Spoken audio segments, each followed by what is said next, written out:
Oil prices rising nice and steady, right, Charles? Donald, you have no idea. My wallet is getting too small for all my 50s. Well, oil is the present, and thanks to my campaign, the future. Like I said, global warming was invented by and for the Chinese. Global warming? It's natural and it's been happening for millions of years.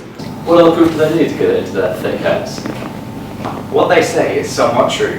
Climate does naturally change over time, but the impacts from humans are far bigger. By studying natural features that provide a record of past climates, scientists know that changes in climate have occurred throughout history, but these changes are nothing like what we are seeing today. Average temperatures are increasing more rapidly than the past 2,000 years. We are definitely outside the realm of natural climate variation.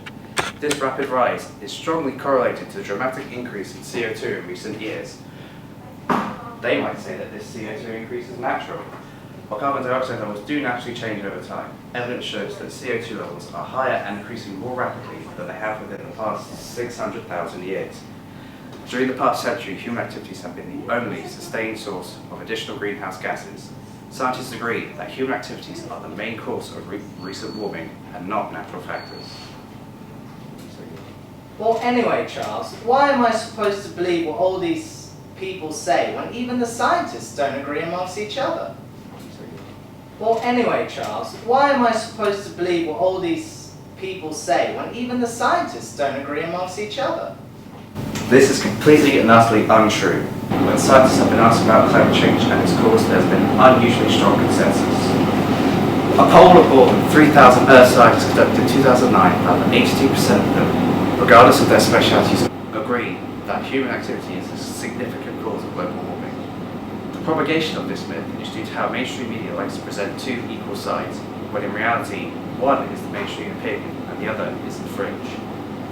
It seems that the debate on the cause of global warming is largely non-existent in the scientific community. Donald, all this is new age hippie nonsense. All those scientists should go out there and get a real job, earn an honest living, instead of trying to break down good American business. Can't understand these guys. Charles, like you know, I started off with a small loan of $1 million. I built an empire. Why can't they? Donald, I hear these guys talking about 4 degrees of warming, 30 centimetres of sea rise. What are 4 degrees going to do to us? What's 30 measly centimetres of sea rise going to do to our planet? Many people believe that a little change of temperature or sea level is not a big deal. However, small changes make a big impact. The IPCC, which includes more than 1,300 scientists from all around the world, forecasts the temperature rise of around 4 degrees Celsius in the next century. They say that the net damage costs of climate change are likely to be significant and to increase over time. It's been found that the global sea level has risen by 20 centimetres since 1880, and in recent years there has been a rise of around 3 millimetres per year. 5 of the southern islands have vanished due to the annual rise of sea level of 10 millimetres over the last 2 decades. Predictions say by 2050 that 26 major US cities could face flooding, and by 2100 there will be a rise of 30 centimetres predicted by the IPCC. Climate Central estimates that more than 150 million people currently living on low-lying lands will either be submerged or exposed to flooding by 2100. Have you been outside recently? It's freezing. Yeah, this month has been the coldest on record. We could really use some global warming. Actually, there's a lot more issues involved with climate change than those caused by temperature. Pollutants in the air from emissions of fossil fuels are contaminating the oceans and the very air we breathe.